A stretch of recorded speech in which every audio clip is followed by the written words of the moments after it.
All right, welcome everyone. Thanks so much for making time this morning to be here. Thanks for allowing me to come into your home, your office, wherever you are. I'm in my home office, and I appreciate you making an effort to be here today and allowing me to talk to you a little bit. I'm gonna roll right in. For those of you who don't know me, I am Katie Poland LaClare. I am the owner and president of the LaClare Group. We are a meeting and event planning team, both in person and now virtual meetings. Um, the world keeps changing and we roll right along and change with it. But besides leading this great team of the meeting planning pros that we've got at LaClare Group, I'm also a business owner. And that's part of the reason why I wanted to do this conference today, or this webinar on virtual meetings and how they increase your business. Because as a business owner, there's a lot of different things you're thinking about, but one of the biggest ones is, if we're going to put time and money and energy into a virtual meeting, are we going to get anything for that time, energy, and money? So with the perspective of a business owner and a meeting planner, I can see perspectives from the sales side of things, from the finance side of things, and from straight up delivery of the services. First of all, I'm just going to acknowledge what we're all thinking. Virtual meetings, what a snooze fest, right?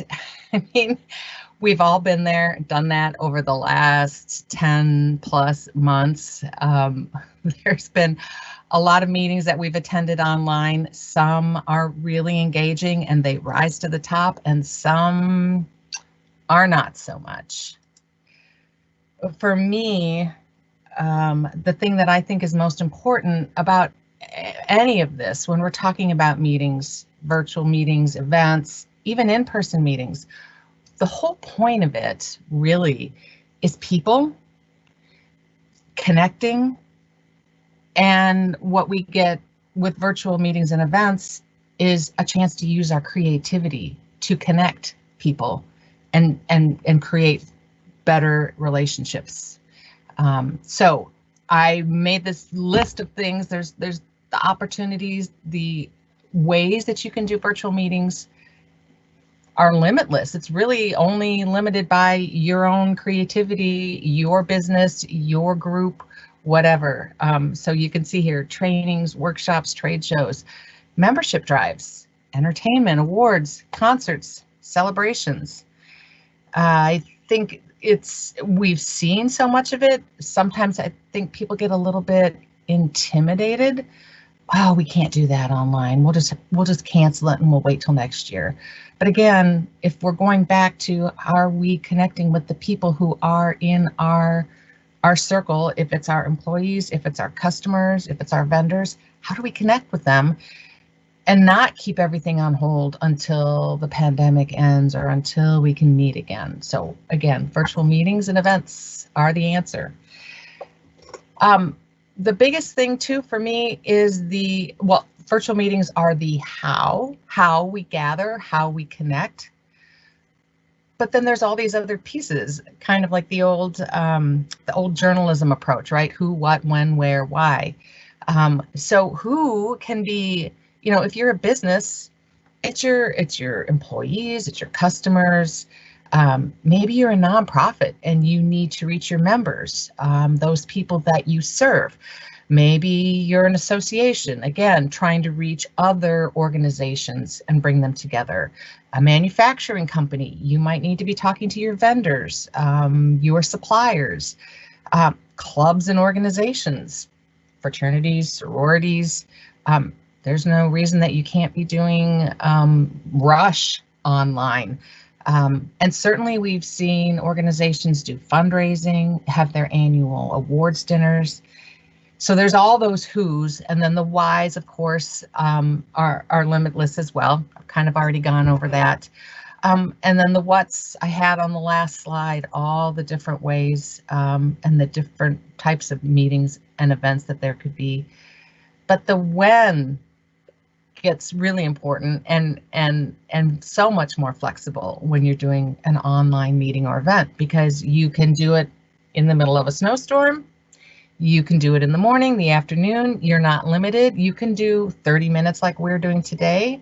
You can do a 10-minute quick meeting. It might be an all-day or a 2-day conference. Really just depends on what the type of meeting that you're doing and what's the best way to deliver it. And then, the where, again, because people are online, you can reach them. You can reach them in their homes, in their offices, if they're on vacation, or taking some time away, at a cabin, on the beach. Those are limitless as well. So launching into the top 5 ways that virtual meetings can increase business, I'm going to do the countdown, kind of a throwback to David Letterman and his 5, 4, 3, 2, 1 countdowns. The first one is the future is now.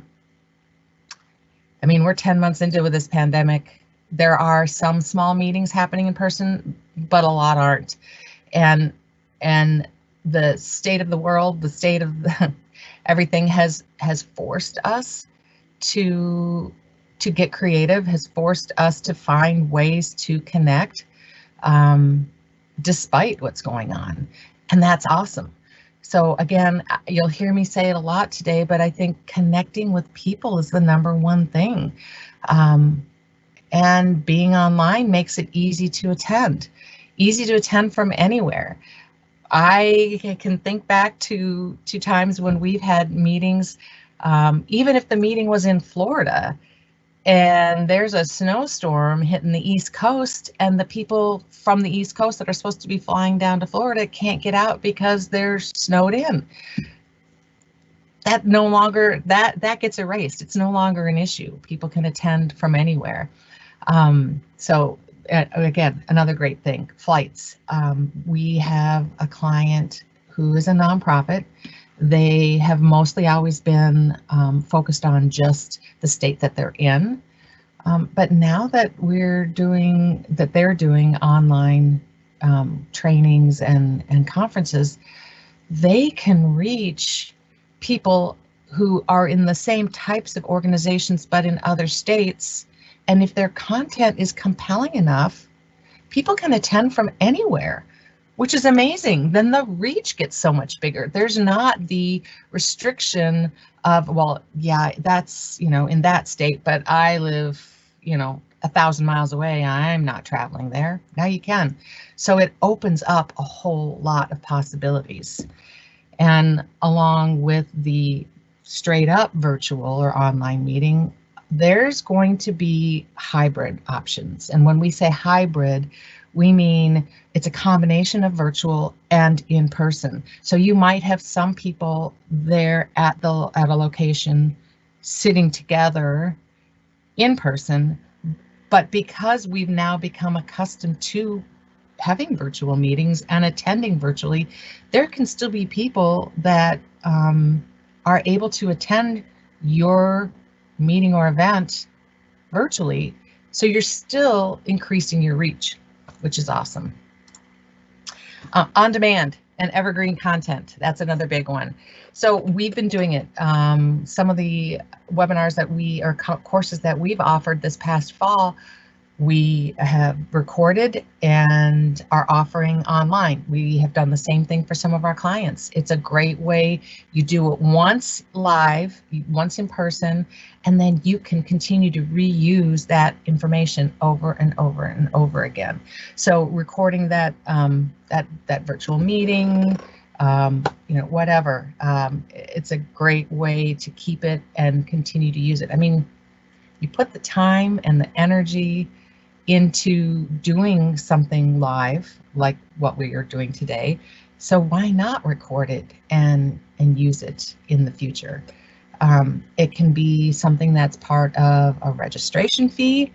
You can, if you are doing an in-person meeting and you record it, maybe you charge a different fee for people who only attend online, or you charge a fee for if you are there in person and they want to watch it later. Why not? I'm going to pause really quick and just remind people, if you've got questions that come up as I'm going through all of this, please make sure to type your questions, type your comments in the chat. I will stop every once in a while, take a look at my other screen here, see if there's any questions. I want to answer things in a timely manner. Also want to make sure that we're staying on track with my promise to you that this is only going to be 30 minutes today at the most. So raise your hand, type in a chat. Don't be shy. I want to make sure that any questions and things that come up, you're getting answered. So I'll give that just a second here because I know we've got a little bit of a delay between typing and it coming up online.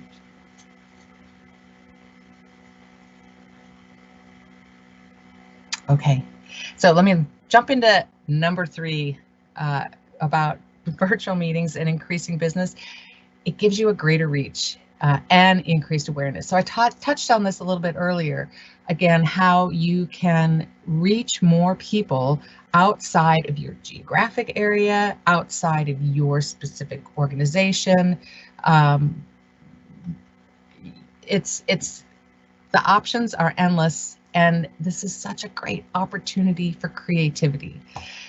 So you can use your event attendees as advocates, guest speakers, your sponsors, your exhibitors, depending on the kind of meeting or event that you're doing.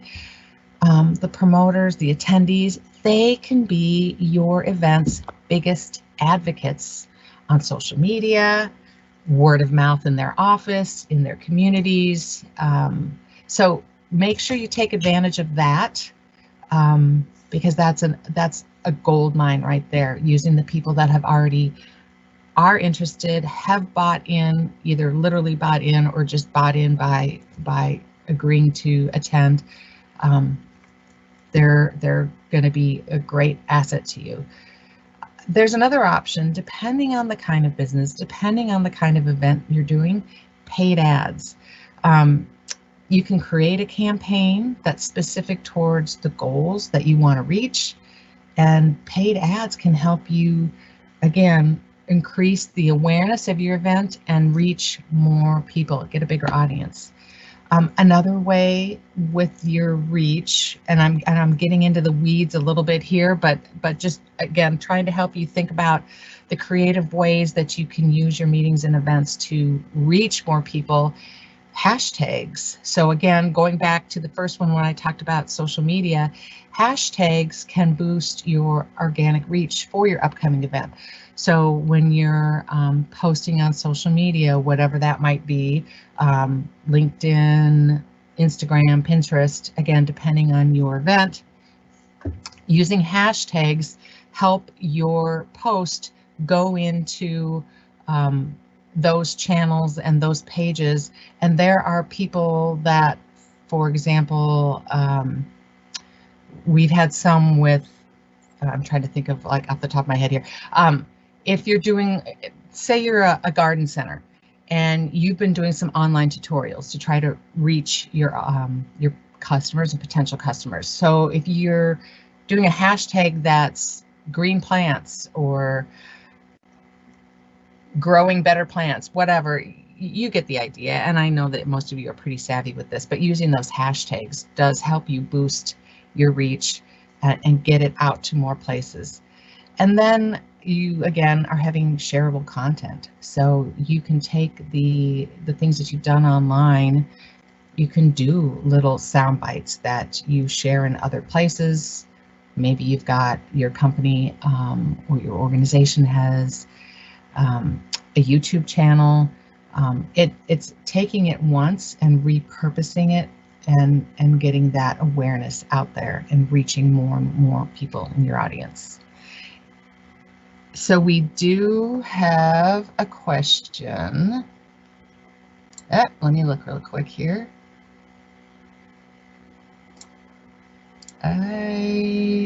Let's see. Oh, here it is. Do you think most virtual meetings will start changing? Oh, wait, sorry, I'm not reading it right. Do you think most virtual meetings will start charging each attendee now that we're all settled in with the virus. Start charging each attendee. I think it really depends. I mean, that's a complicated one because I don't know the organization or what you're talking about. If it's something free, I don't think you're not necessarily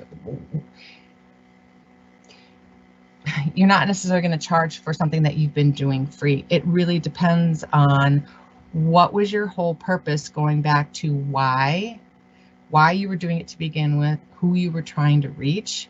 Obviously, we have some clients that, corporate clients that are trying to reach their customers. They're not going to be charging their customers.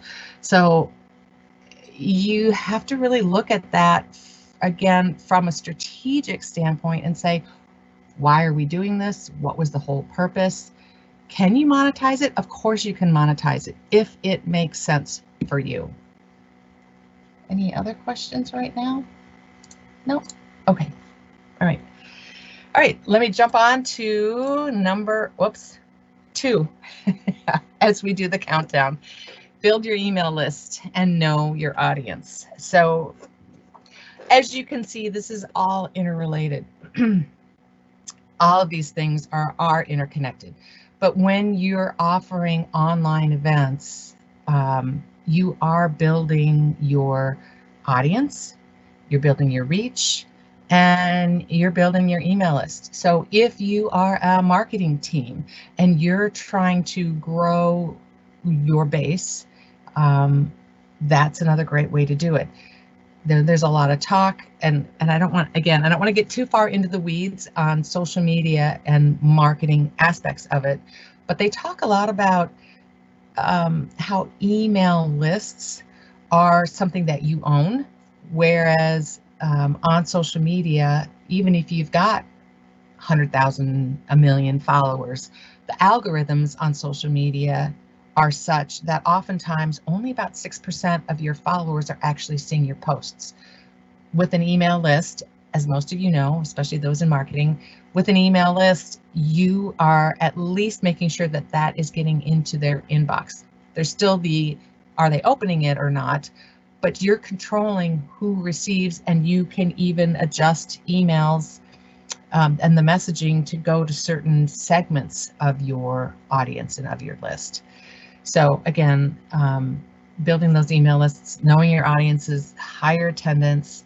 I sound like I'm beating a drum right now, don't I? There's so many options. And honestly, part of the reason that we wanted to do this is, I think for many of you, you're here because you get it. You're here because you understand, but maybe there's a manager in your office that you need to convince. Maybe there's somebody else on your board that's a little reluctant, a little unsure of jumping on the virtual meeting bandwagon. Part of the reason that we're doing this is so that you can take this today. We are recording it. We're going to share it with you later and share it with those people. A lot of times people think it's expensive to do a virtual meeting, and it's not. Which brings me to the number one reason. Doing virtual meetings increases your income and saves you costs. You don't have the food and beverage or the meeting room rental costs that you do with an in-person meeting. Although I will say, if depending on the type of meeting that you're doing, and for example, we have a client coming up where we're going to be doing a 2-day conference for them, we are going to be utilizing a studio because it's going to be more of almost like a television production. But that aside, you've got hundreds of people potentially attending. You don't have to be buying food and beverage and everything for hundreds of people. You don't have the printing costs for materials, the name badges, the programs, those kinds of things. Decor, depending on where you're doing it from, an office like this or whatever, minimal decor. Again, if you're in a studio, you're going to maybe want to add a little bit more decor. Speaker fees are, a lot of them are coming down. We've been seeing because they don't need to travel, they're not away from home, you don't have those flights. It makes it easier for that speaker or that celebrity or whomever you want to have on your program attend, be there.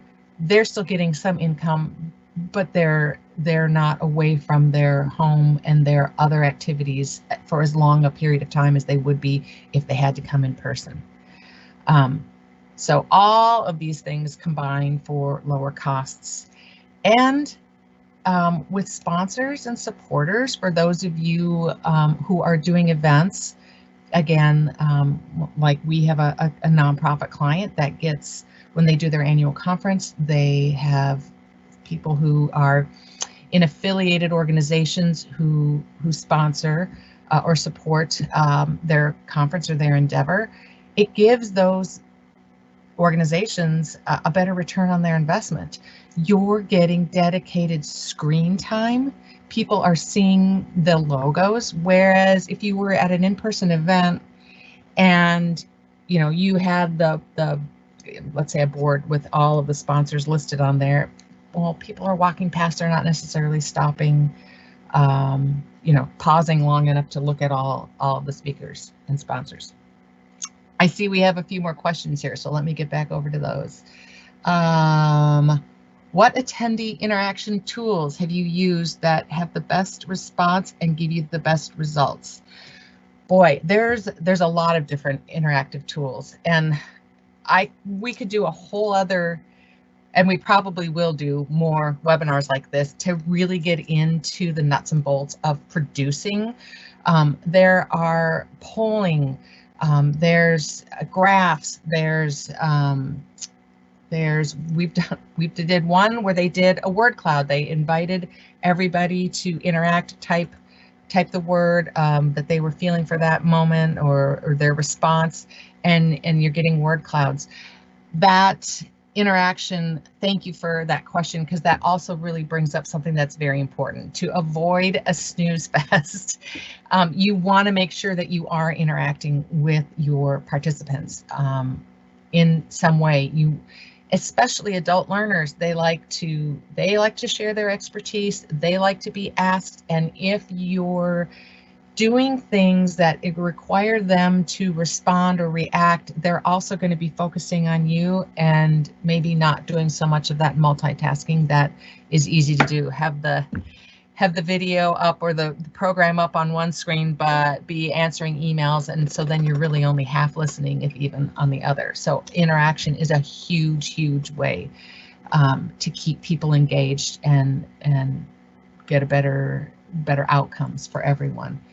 All right, let's see. Multiple e-blasts really bring people in, and hashtags help spread the word. It's those little fronts. Yes, thank you. Thanks. What are some recommendations you have for an audience that isn't so tech savvy? That's another good one. There are platforms that make it easier. What we chose today was one where we didn't have to worry about people turning on their cameras or not, people turning on their microphones or not. We have done some events in the past where we had less tech savvy attendees.